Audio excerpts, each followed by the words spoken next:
मेरी मति उद्यत हुई है अर्थात तैयार हुई है आपकी स्तुति करने के लिए।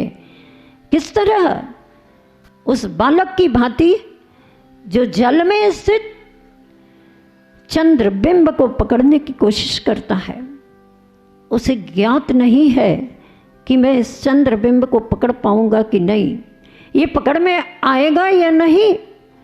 इसी तरह मेरी भी उस बालक जैसी स्थिति है। मुझे ये ज्ञात नहीं है कि मैं आपके गुणों का गुणगान कर भी पाऊंगा कि नहीं, लेकिन फिर भी बालक को चंद्रबिंब पकड़ने की कोशिश करने में भी बड़ा आनंद आता है। इसी तरह हम सभी भक्तों को भी, हे भगवान आदिनाथ स्वामी जी, आपकी स्तुति करने में बड़ा आनंद महसूस हो रहा है। इसलिए हम निर्लज्ज होकर आपकी स्तुति करना प्रारंभ करते हैं।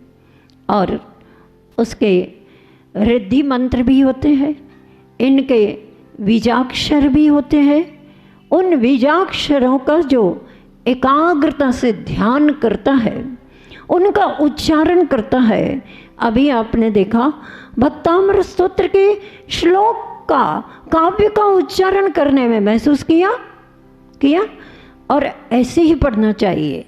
तब कहीं जाकर के हम उन शब्दों की अर्थों की गहराइयों में पहुंच पाते हैं। अन्यथा भक्तामर्पणतमौलिमणि प्रवणम उद्योतिकम दलित पापतमो वितरणम सम्यक प्रणमय जनपादयुगम दादावालम विलंबवजलि पत्रम दनन, पता नहीं कब पहुंच गए। और फिर कहें, अरे हमें तो इस स्तोत्र के पढ़ने से कुछ लाभ नहीं हुआ, कुछ ऐसे चमत्कार आज तक घटित नहीं हुए। हम तो प्रतिदिन पढ़ते हैं। कब पढ़ते हो? सुबह सुबह से प्रतिदिन पाठ करते हैं। और कैसा पाठ करते हैं वो आपको ही पता है। पुस्तक से भी करते हैं तो पुस्तक में हो गया, एक पेज पूरा हो गए। 5 मिनट का समय नहीं लगेगा और भक्तामृत स्तोत्र का पूरा पाठ हो जाएगा।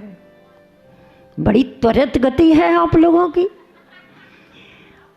इतनी शीघ्रता से पाठ करने की क्षमता, बहुत अच्छी बात।